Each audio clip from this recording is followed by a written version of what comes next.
Bom dia, né? Agora que a gente está gravando, né? Marisa me perguntou por que esse cérebro azul aí, né? No fundo, né?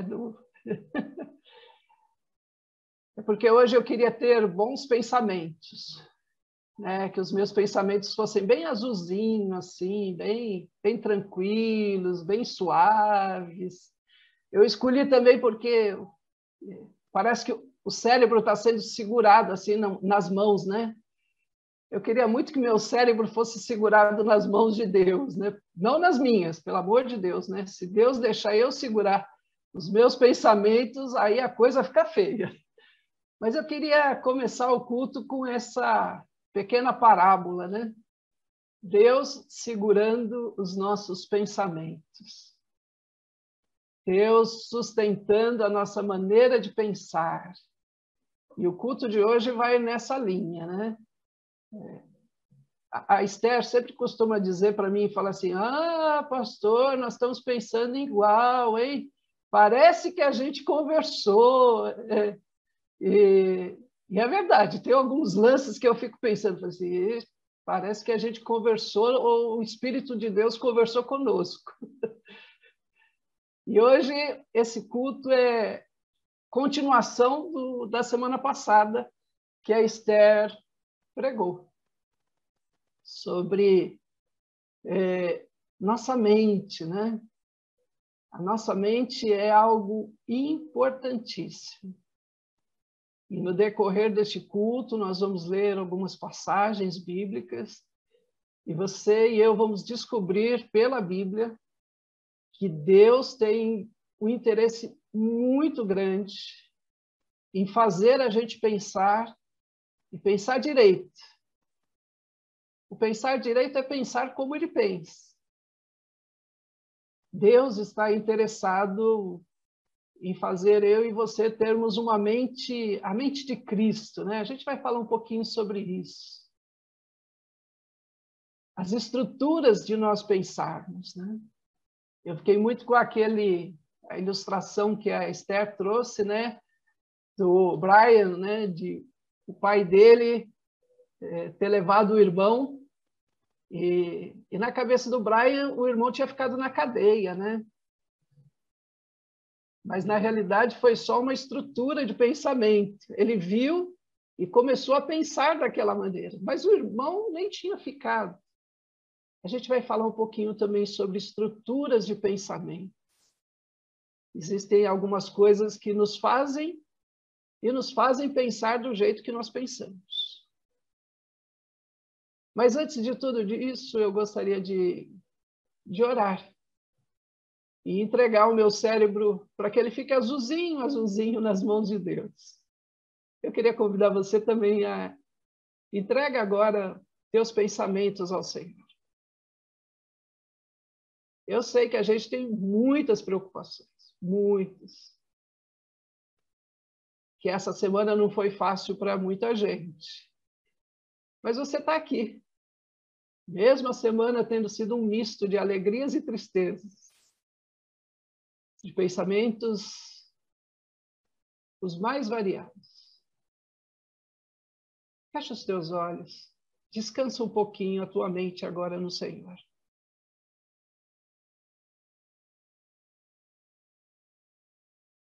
Em nome de Jesus. Deixamos agora as estruturas dos nossos pensamentos nas tuas mãos, Senhor. De verdade, Deus, nós não sabemos por que reagimos do jeito que a gente reage. Por que respondemos do jeito que a gente responde. Mas tudo isso, Senhor, está agora na nossa mente e nós deixamos no teu altar. Durante esse culto, Senhor, fala conosco.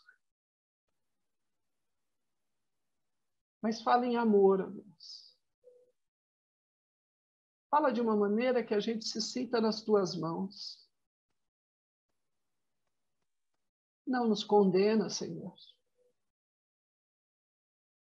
mas nos perdoa. Nos perdoa, Senhor. E nos conduz agora como crianças, pela mão. Leva a gente pelo teu caminho. Obrigado, Deus, porque as tuas mãos não esmagam, não se fecham com a gente dentro. O Senhor não quer esmagar a nossa mente. O Senhor não quer destruir quem somos. Mas o Senhor quer nos transformar. Eis-nos aqui. Transforma a gente. No nome daquele que mostrou que isso é possível, teu Filho Jesus, que nasceu como homem, cresceu, mas teve a sua mente transformada. E em tudo, viveu como a gente, mas não pecou, não mostrou rancor, não fez distinção entre pessoas. Queremos essa maneira de pensar, Senhor. Queremos esta maneira de viver. Queremos esta maneira de nos posicionarmos, Senhor. Queremos, no fundo, lá no fundo, nós queremos o Senhor nos fazendo pensar do jeito que o Senhor pensa. É por isso que estamos aqui. Se existe alguém cansado de estar pensando, recebe. Deixa a gente descansar agora e sair renovados, mentalmente, fisicamente, espiritualmente. E a gente pede isso porque só tem o Senhor que pode fazer. Nós não temos condições, mas o Senhor pode fazer. Pode fazer. Por isso, ó Deus, nós estamos aqui.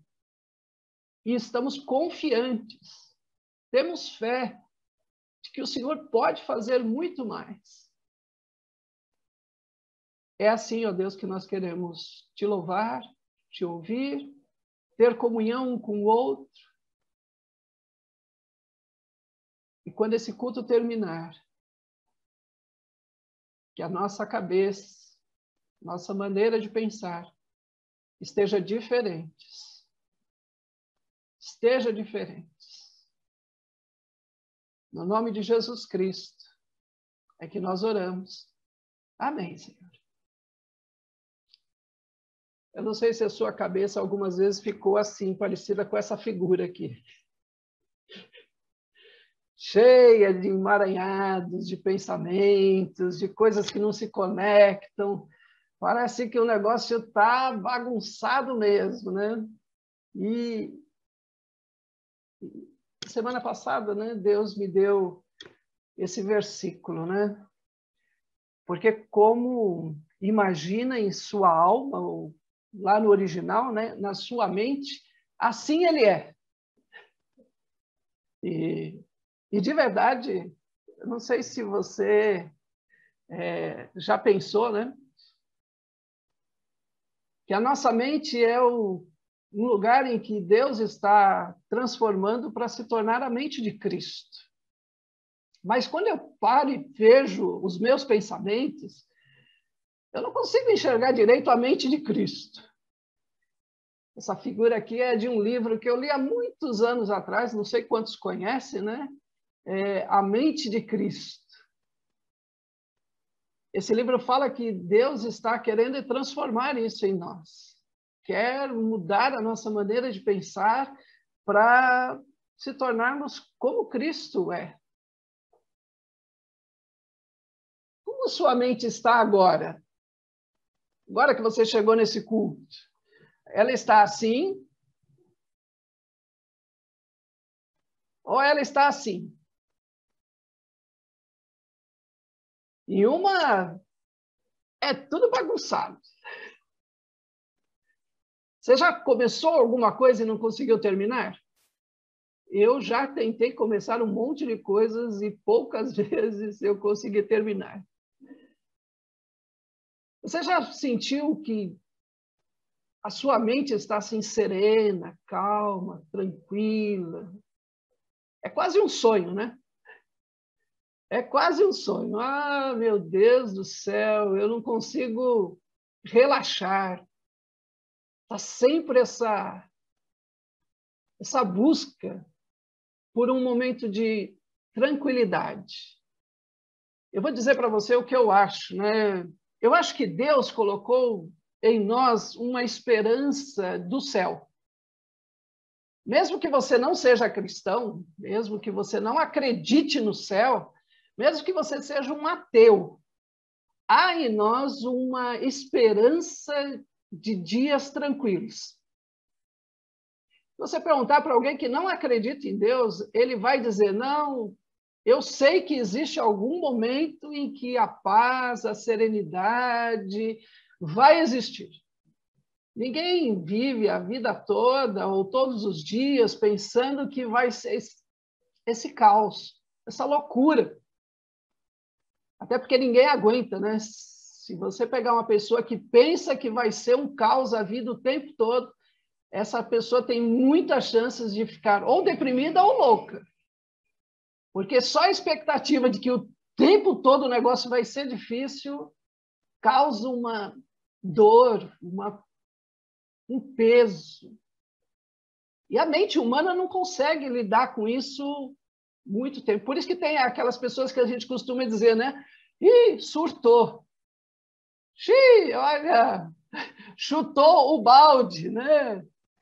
Por quê? Porque a mente humana, Deus fez com que ela tivesse essa esperança de que, em algum momento, eu vou poder descansar e os meus pensamentos vão estar acalmos, vão estar pacificados.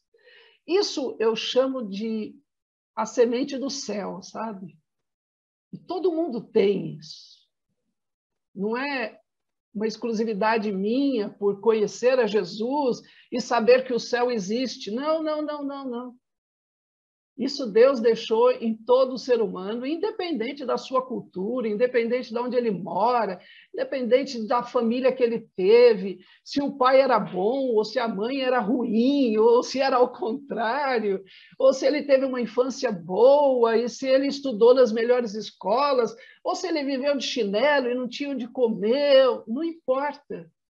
Todos nós temos essa semente do céu, de que algum momento vai ser pacífico.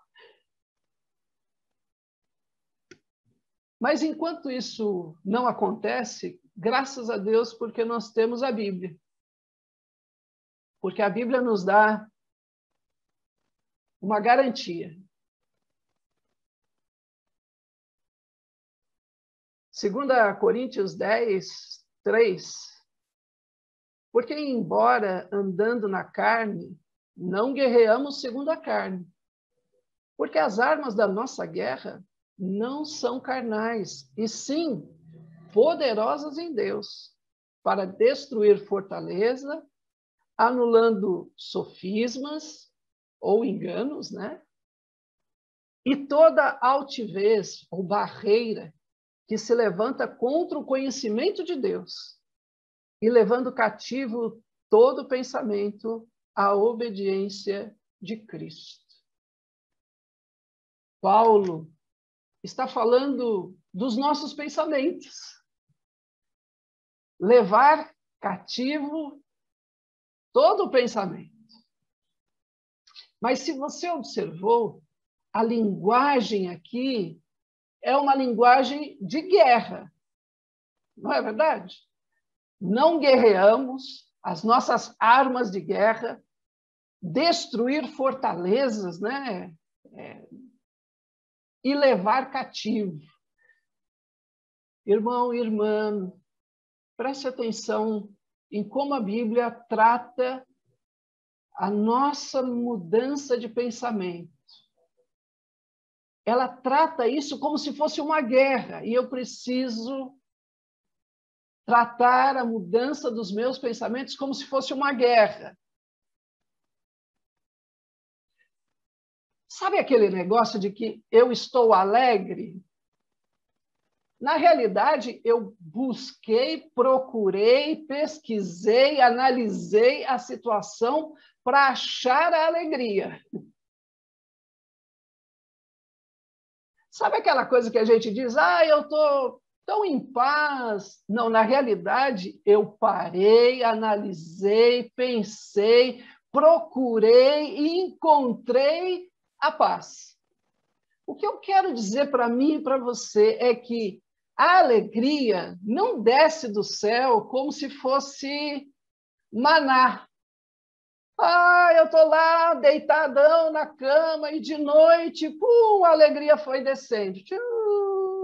Suavemente. Eu estava lá, né, naquele momento, e de repente eu comecei a ficar em paz. A paz foi descendo, e aí eu fui envolvido. Sabe, essa maneira de olhar e achar que vai ser derramado sobre mim e sobre você, como se fosse o maná mesmo. Ainda que fosse maná, você e eu precisaríamos acordar de manhã, não era assim o texto do Velho Testamento? Eu tinha que acordar de manhã, e era cedo, viu? Não era para preguiçoso, não. Encontrar a paz, a alegria, não é para os preguiçosos. É uma luta. Você tem que sair da cama, você tem que acordar, você tem que levantar, você tinha que lavar o rosto, você tinha que trocar de roupa, você tinha que sair para fora da sua tenda para ir lá procurar o maná, encontrar o maná, colocar no vaso, pôr lá os seus 2 quilos de maná todo dia, voltar para a tenda, cozinhar o negócio para depois comer. Deixa eu te falar uma coisa, é uma guerra sobreviver. É ou não é? É uma guerra sobreviver. E a mudança de pensamentos, ainda que Deus esteja derramando, é uma guerra em procurar. Exige esforço. Desculpa tirar essa visão tão falsa de que Deus vai... Deus é bom, sim, mas mesmo que Ele esteja dando coisas boas, eu preciso procurá-las. Eu preciso ter uma atitude.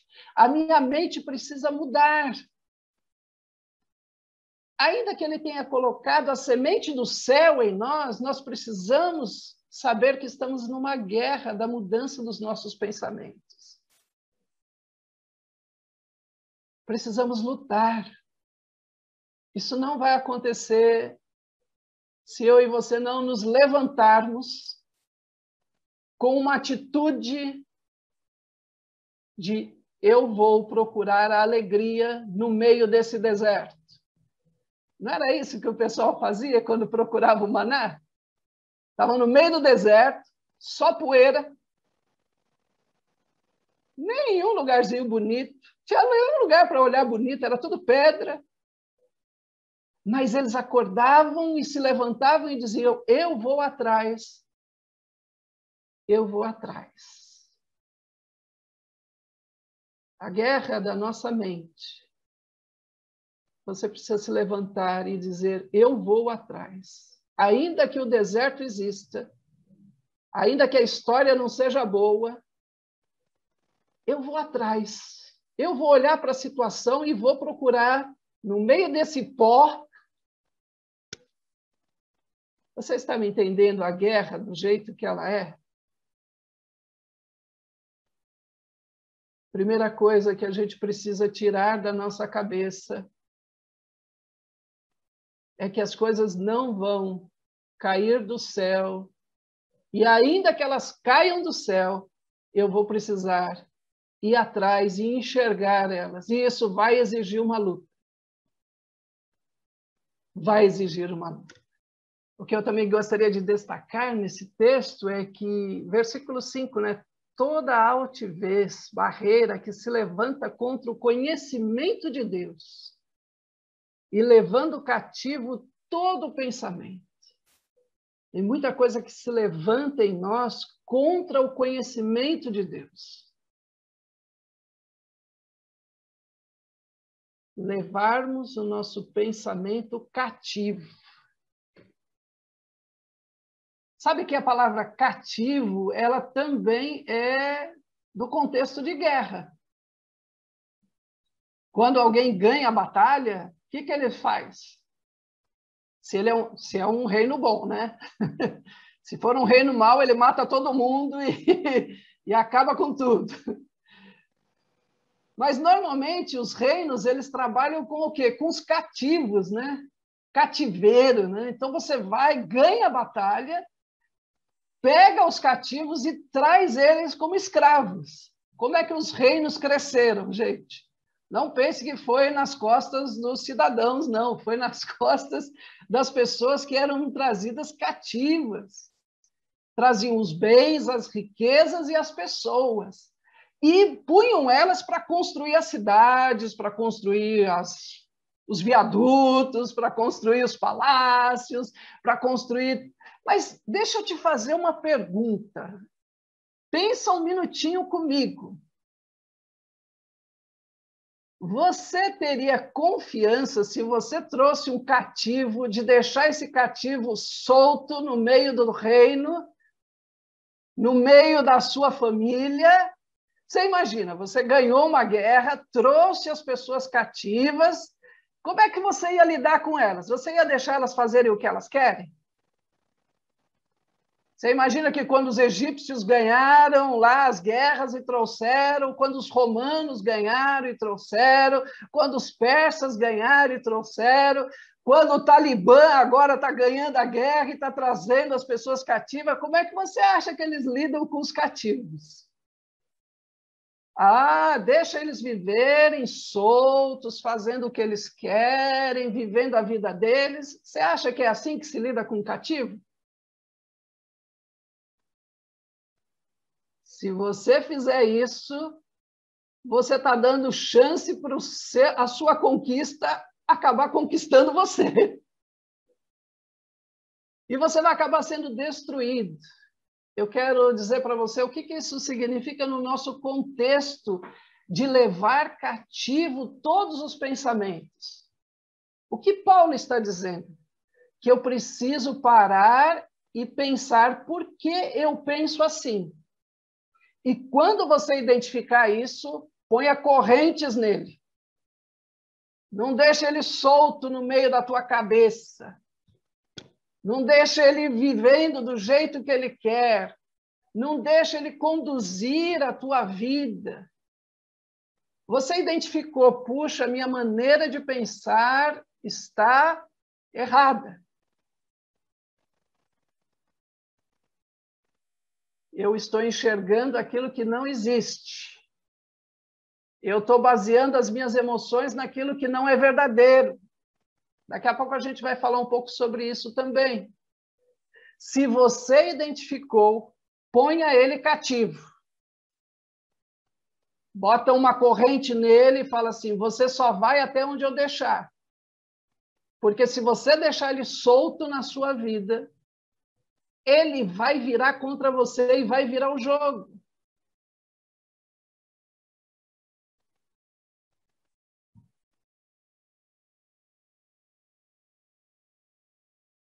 Romanos 12, 1 e 2. Portanto, caros irmãos, eu rogo pelas misericórdias de Deus que apresenteis o vosso corpo como sacrifício vivo, santo e agradável a Deus, que é o vosso culto espiritual. E não vos amoldeis ao sistema deste mundo, mas sejam transformados pela renovação das vossas mentes, para que experimenteis qual seja a boa, agradável e perfeita vontade de Deus. Quem gostaria de experimentar qual é a boa, perfeita e agradável vontade de Deus? Pensa aí no seu momento de vida. Você gostaria de experimentar isso?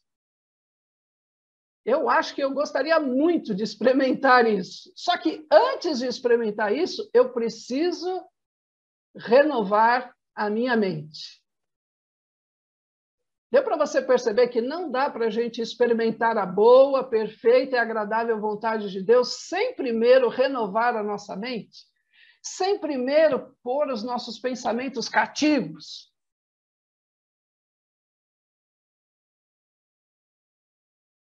Não dá. Deus não vai dar a boa, perfeita e agradável vontade dele se eu não colocar os meus pensamentos para serem renovados. Renovação aqui é restaurar. Essa aqui é uma palavra para construção, sabe? Você já fez reforma na sua casa? Já reformou alguma coisa? Foi limpinho, não teve pó, foi tudo bem tranquilo. O pedreiro fez tudo o que você queria? Como é que é reforma na nossa casa? É bem legal, não é? São os períodos mais bacanas da minha vida é quando a reforma acabou. E ficou bom, né? Porque se a reforma acabou e não ficou bom, eu sempre vou olhar para aquele cantinho e dizer: puxa vida, eu devia ter. Não é assim? Restaurar não é destruir. Deus não está esperando que você destrua quem você é. Deus não vai acabar com a sua história. Deus quer renovar, restaurar. Essa parede, esse piso, essa maneira de você pensar, de sentir, Deus não vai acabar com isso. Ele quer dar um novo sentido. Ele quer ressignificar aquilo que você tem já de história. Sabe, gente, a família com que eu nasci não foi a das melhores. Eu não sei você, mas assim, a minha história não foi das melhores. Eu nasci numa família em que meu pai ele era agressivo, ele batia na gente e batia na minha mãe. Não é uma história bonita. Não é uma história bonita eu dizer para você, olha, minha mãe era uma mulher de Deus, mas ela era muito depressiva. Tudo para minha mãe estava errado, ia dar errado, e não adianta você. Era muito desanimador. Era uma coisa assim que eu falava, e eu ficava desanimado só de olhar. Imagina quando a minha mãe abria a boca. Era uma história triste. E, além de tudo, eu era o irmão caçula e apanhava da minha irmã, ainda para ter mais essa... eu não apanhava da minha mãe, eu apanhava da minha irmã, porque a minha mãe não deixava a minha irmã fazer o que ela queria, e em quem ela descontava? No filho caçula aqui, né? Que era 6 anos mais novo do que ela. Eu lembro mais dessa história. E eu vou dizer para você, sabe que essa história não mudou? Ela está lá. Ela está lá. Não adianta eu ficar esperando que um anjo vai descer e vai reescrever a minha história. Ele não vai. Eu preciso ser renovado. Deus não vai destruir a casa que eu nasci, a história que eu nasci, as alegrias e tristezas. Deus não vai destruir isso. Deus está querendo que eu renove isso, que eu dê uma cara nova e que quando eu olhar, não é assim? Depois da restauração, eu olho e falo assim, nossa, está melhor do que estava antes.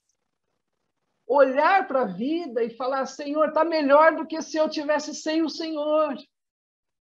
Eu sou melhor hoje com toda essa história do que se eu não tivesse Jesus.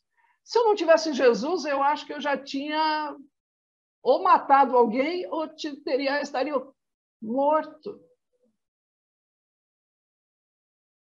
Olha para a tua vida e vê que Deus estava lá e estava colocando as bases para ser restaurado, renovado a tua mente. Para de ficar lutando e dizendo assim, não, se eu fosse irmão da Camila, a Camila não tinha batido em mim. Pelo sorriso da Camila, eu acho que vamos agradecer pela irmã que eu tive, né? Gente, você está entendendo o que é olhar para a vida e ver renovação, restauração? Com Deus a coisa ficou melhor. Não é que apagou. Não é que apagou. Assim eu estou pronto para experimentar a boa, perfeita e agradável vontade de Deus. Sabe, essa atitude de se eu tivesse nascido no vizinho, tinha sido melhor, não vai ajudar você, não vai me ajudar. Como é bom poder levar ao Senhor. A nossa história não é das mais bonitas, mas a gente pode levar esse fardo árduo e pesado aos pés do Senhor. Essa é a renovação da nossa mente. Mente e coração. Deus está esperando a gente poder levar isso aos pés da cruz. É assim que começa a renovação. É eu reconhecendo que ele é pesado e árduo mesmo. Ele é. Mas eu posso levá-lo. Eu posso deixá-lo aos pés da cruz. Eu queria falar um pouquinho com você de como é que a gente leva cativo isso. Como é que você prende os seus pensamentos para que eles não virem a louca da casa? A doido, né? Como é que a gente faz isso? Normalmente a gente diz que os nossos pensamentos indesejados, eles são negativos ou ruins, mas eu queria chamar eles de tóxicos. Eles não são apenas ruins, eles não são apenas negativos, eles matam a gente. É igual a gente começar a inalar gases tóxicos. Não é uma respirada só que mata. Você precisa estar ali naquele ambiente, e aquele ambiente vai te matando devagarzinho. E aos pouquinhos a fé vai morrendo. Aos pouquinhos a esperança vai morrendo. Ela não morre de uma vez. Ninguém abandona os caminhos de Deus de uma vez. É quando a gente deixa os nossos pensamentos soltos e vagarosamente eles vão corroendo a gente. Ninguém acorda num dia e diz assim, hoje eu não quero mais Deus. Isso vai acontecendo devagarzinho. E a gente não vai percebendo que os pensamentos negativos, que essas coisas ruins, que essas coisas que vão bagunçando, que eu já não consigo mais ter paz, que eu já não consigo mais ter alegria, não foi roubado do dia para a noite. Não foi. Acorda, meu irmão e minha irmã, para essa realidade. Você não está perdendo a fé de um fato só. Existem várias outras coisas que foram derrubando a gente devagarzinho e a gente foi deixando de gostar, a gente foi deixando de amar, a gente foi deixando de ter esperança, a gente foi deixando porque a gente não levou os nossos pensamentos cativos, não deu para eles só um pouquinho de espaço, sabe? Se você está cativo, você existe, mas você não vai bagunçar a minha vida. Eu queria olhar para uma passagem e aprender isso um pouquinho na prática. Nossos pensamentos são tóxicos quando eles são exagerados. Sabe quando você tem alguma coisa que te incomoda e a tua cabeça começa a ficar em cima daquele problema e você olha e fala assim, meu Deus, eu estou gastando mais tempo com isso do que com qualquer outra coisa, eu não consigo, ele está exagerado. Esses são pensamentos tóxicos, repetitivos e insistentes. Você não consegue parar de pensar nesse negócio. Você tenta até se distrair, né? Ah, deixa eu assistir um programa aqui de televisão, deixa eu assistir aqui a Netflix. Ah, eu vou ler um livro. Não, eu vou no shopping. Não, eu vou para não sei aonde. Não, eu vou tomar um sorvete do McDonald's. Não, eu vou comer um bolinho lá na doceria da Camila. Ainda não fui. Mas sabe quando você tem alguma coisa que fica repetindo ali na tua cabeça o tempo todo? Você acorda pensando nisso. Às vezes é uma palavra que alguém disse sobre você, às vezes é uma situação que você não consegue resolver. Esses são pensamentos tóxicos. Exercícios de adivinhação, como se você soubesse o que as pessoas pensam ou o que está para acontecer. Sabe, pensamentos tóxicos são quando você abre o WhatsApp e alguém mandou uma carinha para você com umas lagriminhas, e aí você já começa a adivinhar, né? Meu Deus, a pessoa deve estar triste comigo, o que foi que eu fiz? Será que eu falei alguma coisa? Será que a pessoa está pensando mal de mim? Será que ela não me ama mais? E quando você começa a querer adivinhar o que a pessoa pensou, só porque você viu uma carinha. Essa semana eu mandei um WhatsApp para uma pessoa que se chama Milton. E o meu corretor escreveu Mário. E aí o Milton escreveu para mim de volta dizendo assim, olha, sobre o Mário eu não tenho como responder, mas eu consigo responder como se fosse o Milton. Meu Deus, o que foi que eu fiz? Eu causei um conflito.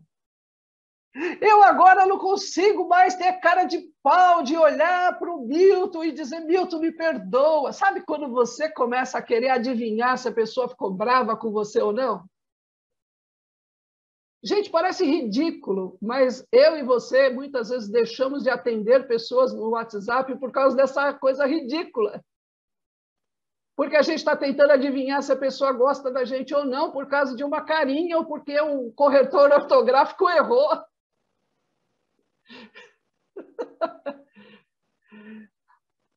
A pessoa falou alguma coisa com a gente na rua, a gente já acha que... E a gente começa a tentar adivinhar se eu gosto ou não gosto da pessoa. Isso são pensamentos que vão corroendo a gente, precisa ser levado cativo.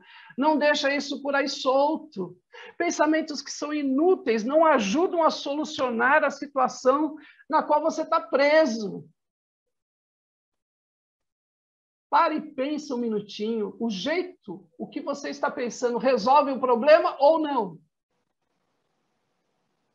Não resolve o problema. Se você não tem como conseguir resolver o problema, não adianta você ficar tendo pensamentos inúteis. Ah, se eu pudesse falar com fulano, eu ia influenciar ele. Inútil. Inútil, você não consegue entrar na cabeça de ninguém para fazer a pessoa fazer o que você quer. É ou não é? O duro é quando eu tentei entrar na cabeça da pessoa, eu tentei fazer ela ser do jeito que eu queria. Isso acontece muito quando a gente casa, viu? Eu costumo brincar que quando a gente casa, a gente pensa que virou Deus. Porque só Deus muda as pessoas, mas a gente acha que vai mudar a nossa esposa, a gente acha que vai mudar o nosso marido. Não, agora que eu casei, ele vai aprender, ela vai aprender, inútil. Ele vai até fazer um pouquinho porque você gosta. Mas vira as costas que você vai ver só como é que ele faz do jeito que ele quer. Isso também acontece quando a gente vira pai e mãe. A gente acha que vai poder educar os nossos filhos e eles vão ser do jeitinho que a gente queria. Inútil. Inútil. Você e eu não conseguimos entrar na cabeça de ninguém, nem do filho, nem da filha. Se você está esperando o dia que você for pai e mãe, que você vai ter um anjinho em casa, inútil. Inútil. Pensamentos que são inúteis. Difíceis de rejeitar, mesmo que a probabilidade de estarem certos sejam mínimas.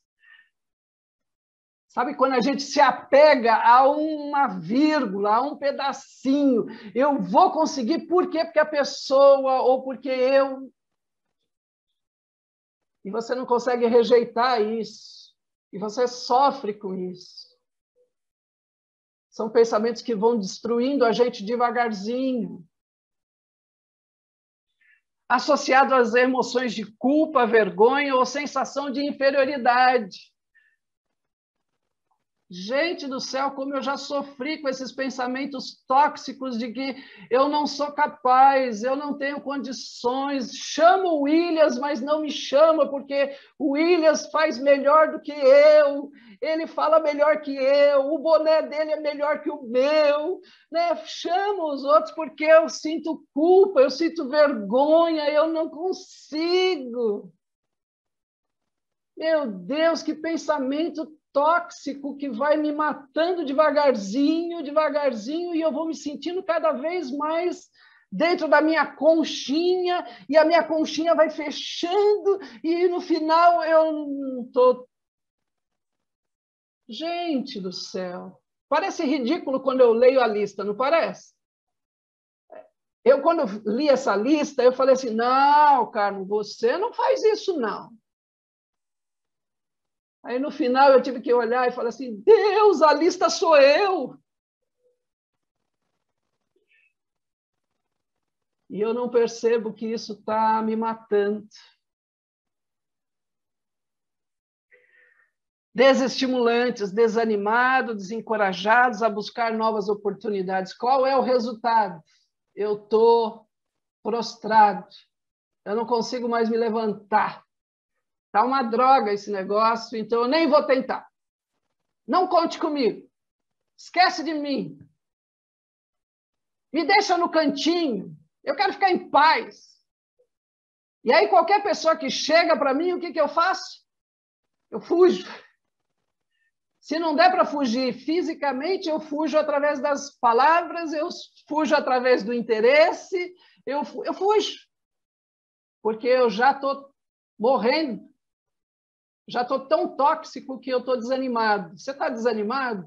Saiba que isso não aconteceu do dia para a noite, isso foi um processo. Como identificar os nossos pensamentos tóxicos? Eu queria encarar com você o tamanho dessa guerra, tá? Paulo usa a linguagem de guerra. Vamos encarar, então, agora de frente o tamanho da luta. Qual é o tamanho do inimigo? Quantos estão do lado de lá com os pensamentos tóxicos e nós aqui precisando pôr eles cativos, prendê-los? Eu vou usar aqui uma pesquisa americana, né? Porque quem gosta de fazer pesquisa é norte-americano. Você já percebeu? Os caras têm pesquisa para tudo. Tudo. E tem uma pesquisa americana que fala de pensamentos. Quantos pensamentos uma pessoa mediana é capaz de pensar por hora? Você imagina quantos pensamentos existem na nossa cabeça por hora? Alguém quer chutar? Quanto você acha que a pesquisa diz lá? Ah, deixa eu só te falar, tem uma diferença entre homens e mulheres, tá? Eu já vou te dizer, olha, quantidade de pensamento de homens por hora. 60, porque o homem tem um pensamento por minuto. Então, é verdade, a cara da Yumi, né? É verdade, Yumi, o homem só consegue pensar uma coisa por vez, Yumi. Por isso que quando vocês perguntam alguma coisa para a gente demora, porque a gente está pensando aquele pensamento do minuto, e até o minuto terminar, a gente vai demorar para responder. Então, por isso que quando você pergunta para um homem, né, alguma coisa, ele demora, porque são 60, é um pensamento por minuto. Você tem que encaixar nisso. Não, estou brincando, mas você sabe quantos pensamentos, qual é o tamanho do seu inimigo de pensamentos?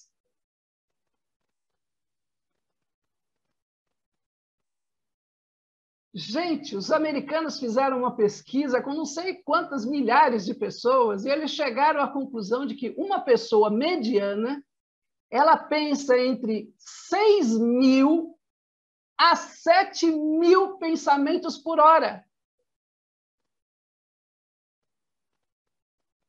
Gente do céu, olha o tamanho do exército do lado de lá. É por isso que eu e você nos pegamos pensando um monte de coisa ao mesmo tempo. E fica uma bagunça na nossa cabeça. Não é uma guerra pequena. Prender os nossos pensamentos vai exigir muito esforço. Mas eu queria deixar aqui comigo e com você uma lista de como identificá-los, ok? Que está lá em Filipenses 4:8. Um checklist, né? A hora que você estiver pensando, vê se encaixa nisso aqui da Bíblia, tá?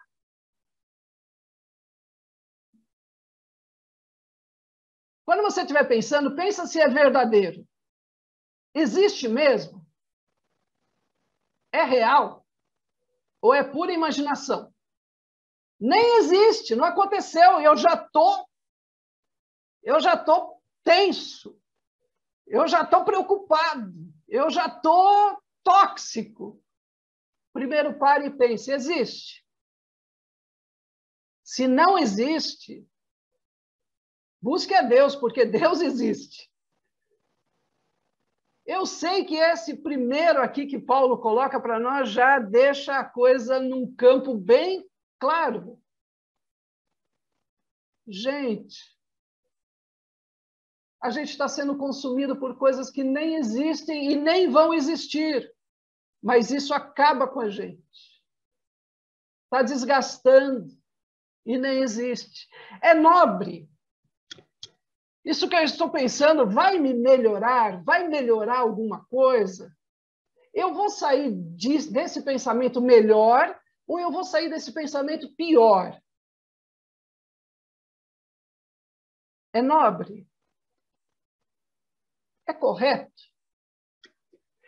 Isso que eu estou pensando tem apoio? Se eu contar para Keila o que eu estou pensando, ela vai olhar e vai dizer se isso é correto ou ela vai olhar e falar assim, deixa de palhaçada, meu. E esposa é ótimo para isso. É uma benção. Se o que você está pensando, você pode contar para alguém e essa pessoa vai olhar e vai falar assim, não, o que você está pensando está certo, sim, a maneira está certa. Você é capaz de fazer esse checklist? Ou você tem vergonha de dizer o que você pensa porque a pessoa vai dizer assim, meu, o que você está pensando é uma loucura, isso não existe, meu. O que você está pensando é puro? Ou tem alguma coisa escondida? Você tem alguma segunda intenção nisso que você está pensando? No final, eu quero é me dar bem. No final, eu quero... É puro. Ou tem uma agenda por trás? Faça esse checklist na hora que você estiver pensando. É amável? Isso que eu estou pensando vai beneficiar alguém mais? Principalmente as pessoas que estão do meu lado, ou eu vou usar as pessoas que estão do meu lado a meu favor? Isso aí não é amável. Isso aí é escravizar. É de boa fama? O que eu estou pensando é condenável ou não? Tem algumas coisas que a gente pensa que a gente não poderia falar para o advogado, né, Williams? Porque se a gente falasse para o advogado, ele ia dizer para a gente assim, isso aí é condenável, viu? Isso aí se enquadra no artigo não sei das quantas, código tal. Ó, isso aí dá cadeia, viu? É de boa fama É excelente? Isso que eu estou pensando é bom só para mim? E, gente, está aqui uma das coisas que eu descobri. Eu não posso pensar só no que é bom. Eu preciso aprender a pensar no que é excelente. Cristianismo não é deixar a gente bom. Cristianismo é deixar a gente excelente como Jesus é. Se eu ainda estou me debatendo com pensamentos maldosos, então eu estou bem longe do excelente. É digno de louvor? Isso que eu estou pensando, a igreja podia cantar? Se você pegasse o seu pensamento e fizesse uma música para o louvor da nossa igreja, daria para o pessoal cantar no culto? Quando eu vi isso aqui, eu mesmo fiquei, meu Deus do céu! Não é só para eu contar para minha esposa, não é só para eu contar para as pessoas que eu gosto. Meu Deus, será que o que eu penso a igreja poderia cantar? Se não dá para a igreja cantar, se não é digno de louvor, então acorrenta ele. Não deixa ele solto. Não deixa ele por aí, meu Deus do céu. Eu queria deixar isso aqui como uma sugestão de um checklist, sabe? Começou a pensar sobre uma pessoa, alguém, uma situação, um problema que você precisa resolver, pega esse checklist aqui de Filipenses 4:8 e diz, bem, ele é verdadeiro, sim, existe, não é em minha imaginação, ele ainda não se realizou. Então, se não passa pelo primeiro, se não é real, não precisa nem seguir para baixo. Não precisa. Que cada um deles possa ir eliminando, acorrentando, prendendo o jeito que eu e você pensamos. Pare e pense o jeito que você pensa, meu irmão. É uma guerra que está acontecendo agora. Vocês foram ressuscitados com Cristo, portanto, ponham os seus interesses nas coisas que são do céu, onde Cristo está sentado ao lado direito de Deus. Pensem nas coisas lá do alto e não nas que são aqui da terra. O que Paulo está dizendo? Ponha os seus pensamentos diante de Jesus, que está do lado de Deus Pai. Você seria capaz de realmente orar o que você está pensando? A gente ora por aquilo que muitas vezes a gente gostaria que fosse. Não é verdade? Ah, Deus, eu gostaria de parar de pensar assim. Ah, Deus, eu gostaria de começar a gostar de mim, eu gostaria de começar a gostar da minha vida. Mas a gente não tem coragem de chegar para Deus e falar assim, Deus, a minha vida está uma porcaria, eu não estou conseguindo olhar as coisas boas, está tudo triste, está enrolado, Senhor. A gente não tem essa coragem de levar as coisas, os nossos pensamentos diante de Jesus e diante de Deus Pai. Então, mude a maneira de pensar, porque Deus e Jesus não vão mudar. Eu vou dizer para você e para mim de novo, Deus que está do lado do Pai, eles não vão mudar. Quem tem que mudar é a minha maneira de pensar. Por isso, pensem nas coisas que são do alto. Porque se eu estiver pensando nas coisas que são do alto, eu posso dizer para Jesus, eu posso dizer para o Pai, na frente do altar, o que eu penso. Do jeito que eu penso. Essa é uma outra estrutura que nós, os cristãos, nos escondemos de pensamento. A gente acha que a gente tem que dizer para Deus o que Deus quer ouvir. Isso não é oração. Em nenhum lugar da Bíblia isso é assim. A gente deveria estar com a mente transformada para poder dizer, na frente de Jesus, na frente do Pai, o que é que realmente vai dentro de nós. Leia os Salmos e você vai ver isso. O salmista não está preocupado em ser bonitinho, em ser cheirosinho, em ser, olha, pus roupinha nova, agora eu posso ir conversar com o Pai. Não, ele é ele mesmo. Mas ele está pensando as coisas que são do alto, onde Cristo está, e não nas que são aqui da terra. eu queria terminar a mensagem dizendo da mente de Cristo. Eu gostei muito dessa figura aqui, né? Que a mente de Cristo é como uma escada, a escada de Jacó, né? Que ligava a terra e o céu, né? E essa escada, ela não é uma escada rolante. Sabe escada rolante? Você põe o pé no primeiro degrau e ela leva você até lá em cima?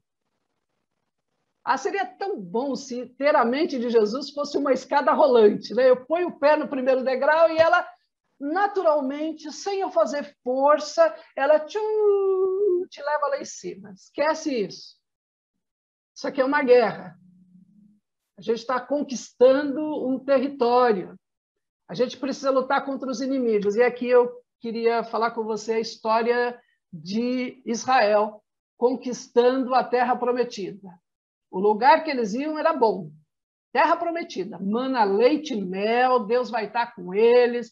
Eles não vão construir nenhuma casa, eles vão ganhar as casas todas construídas, eles não vão fazer sistema da Sabesp para trazer água, a Sabesp já existe, eles iam chegar num lugar que estava tudo pronto, que a coisa era boa, mas antes disso, veja o que Deus diz. Farei com que os seus inimigos fiquem apavorados. Oba! A escada vai subir. E enquanto vocês forem avançando, eu os expulsarei dos heveus, dos cananeus e dos heteus. Oba! Parece que é escada rolante, não parece? Eu vou fazer vocês subirem. Eu vou fazer vocês chegarem lá. Versículo 29. Não os expulsarei num ano só. Se eu fizesse isso, a terra ficaria deserta e os animais selvagens se tornariam numerosos demais, prejudicando vocês. Opa, peraí. A escada rolante não existe? Isso não vai acontecer instantaneamente? Não vai ser num ano só? Vão ser muitos anos de guerra? Pelo contrário, eu os expulsarei, esses povos, pouco a pouco, até que vocês se tornem mais numerosos e tomem posse da terra. Gente, essa luta contra os nossos pensamentos é uma vitória pouco a pouco. É um degrau de cada vez. Eu vou ter que aplicar Filipenses 4:8 na minha vida e na minha mente muitas vezes, para subir um degrau. Mas vale a pena, porque Deus está conquistando a minha forma de pensar. E isso vai ser maravilhoso, porque aonde eu estiver, eu vou pensar do jeito que Jesus pensa. Imagina eu trabalhando, estudando, tendo a mente de Jesus. Como seria?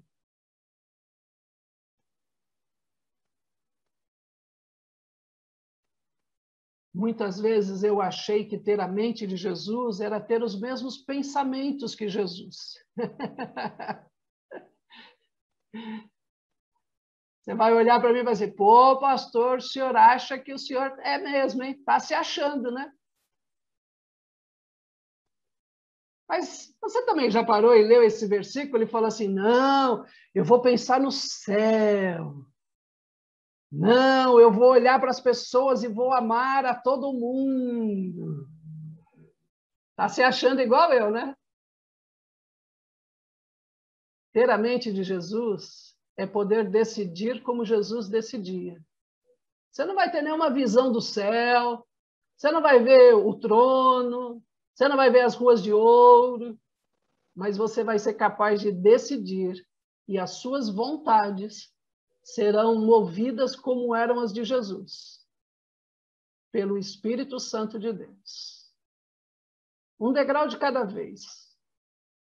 Mas começa hoje, tá? Antes que os nossos pensamentos deixem a gente tão tóxicos que as coisas mais importantes morram. Morram. Hoje eu vim falar com você de que não acontece do dia para a noite. Williams, deixa eu te fazer uma pergunta. Abre o microfone, por favor. Aberto. Quanto tempo eu demoraria para ter uma mente de um advogado? Puxa. Anos. Por favor, quanto tempo? Eu quero saber. É difícil. Silvia, enquanto você pensa, peraí, calma, vai pensando, Williams. Silvia, qual que é a sua formação? Administração. Silvia, eu quero ser um bom administrador, qualificado, capacitado. Quanto tempo a minha mente precisa ser treinada para eu chegar nesse ponto? Uns 15, 20 anos. Só 15 a 20? Puxa vida, mas que dureza, hein? Ô, Williams, quanto tempo eu demoraria para ter uma mente de um advogado? Olha, eu estou advogando faz 15 anos, eu não sei se eu penso como advogado ainda. Porque às vezes eu trago o problema do cliente para mim, e isso é o primeiro erro do advogado é fazer isso, né? Então eu não sei, mas muito tempo, sim, não é na faculdade que você cria isso, não. Para ter essa mente, né? Ô, Vera, qual que você trabalha, Vera? Qual que é a tua formação, Vera? Abre o microfone aí, pode abrir o microfone, vamos lá. Por favor. Claro, muito. Então, eu fiz secretariado técnico e me formei no superior ai, meu Deus, recursos humanos, né? Mas, na verdade, eu trabalhei muito pouco como secretária e eu sou bancária, na verdade, há muito tempo, né? Há 15, quase 20 anos. Na verdade, mesmo a minha função é bancária. Ô, Vera, eu quero ser um bom bancário, eu quero ser um ótimo bancário. Quanto tempo eu preciso treinar minha mente para isso acontecer? Eu vou falar uma coisa, na minha opinião, tudo é diário, né? Como é que dizer, é um desafio diário, né? Desafio diário. Muito bom. Cadê o Makoto? Eu ia fazer essa pergunta para o Makoto. Cadê o Makoto? Makoto, você está aí, Makoto? Makoto, abre aí o seu... Isso! Que bonitinho! Diga, pastor, eu estou escutando. Ô, Makoto, quanto tempo eu preciso para ser um bom engenheiro, formado pela Poli? Eu quero ser o cara, o top. Quanto tempo eu preciso para isso? Olha, normalmente, quando eu encontro uma pessoa que vai fazer uma faculdade, eu falo, a faculdade é muito cruel, porque ela vai pegar um menino, um adolescente, e vai ter que formar ele. E para formar uma pessoa, ele tem que judiar. Eu sei quanto eu fui judiado para formar. Eu entrei um moleque sem saber nada e saí um engenheiro. E quanto tempo foi? 5 anos, muito cruel. Eu sofri muito. Eu acho que... E depois que forma, é que eu vou aprender como exercer isso. Porque aí é outra história. É que nem eu na assistência técnica. Eu tenho 32 anos e cada dia eu tenho uma novidade. Eu acho que eu não aprendi. Eu tenho muito conhecimento, mas eu sei muito pouco do que eu gostaria de saber. Muito bom, Makoto. Falou de uma coisa bem legal. Conhecimento não significa ter a mente transformada. Não, olha bem. Cadê a nossa mais nova funcionária? Yumi! Que bonitinho. Deixa eu perguntar para alguém, é novo, né? Yumi, fala aí, abre aí o seu microfone. Qual é a sua formação? ONU. Quanto tempo eu demoraria para ser o melhor, que tivesse a mente mais aguçada, assim, fonoaudiólogo? Quanto tempo eu demoraria? Nossa, acho que melhor, acho que uns 50 anos. Puxa vida, 50 anos, meu Deus do céu! Tá bom, deixa eu mudar agora a pergunta para uma coisa Assim, mas ó, vamos dizer, poxa, pastor, isso não precisa nem perguntar, né? Mas deixa eu perguntar para quem sabe fazer. Camila, quanto tempo eu demoraria para aprender a fazer um brigadeiro que até os anjos no céu iam experimentar e dizer: meu, isso aqui foi feito na cozinha celeste? Quanto tempo eu demoraria para aprender a fazer um brigadeiro desse? Eu tô há 6 anos e ainda erro.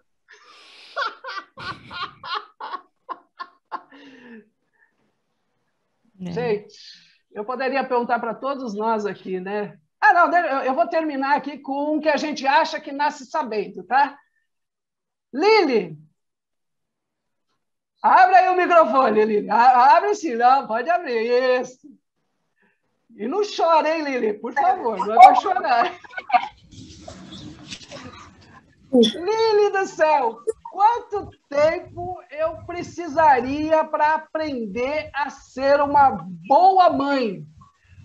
Sabe aquela mãe assim que Deus ia olhar e falar assim: Jesus vai nascer aí, ó, com você, porque você é a mãe do século, é a mãe das mães. Quanto tempo eu demoraria para ser uma mãe dessa? Ah, pastor, acho que a vida inteira, viu? Porque cada dia é uma peça que é pregado na gente, né? Então, acho que a vida inteira.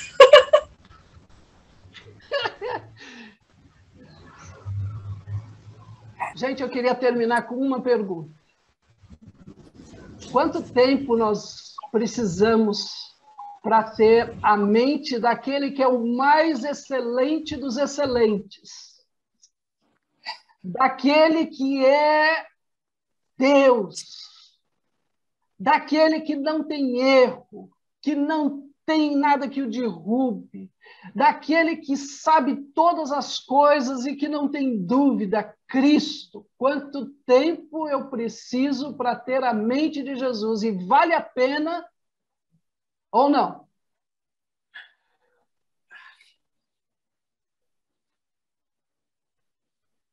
Jesus é mais,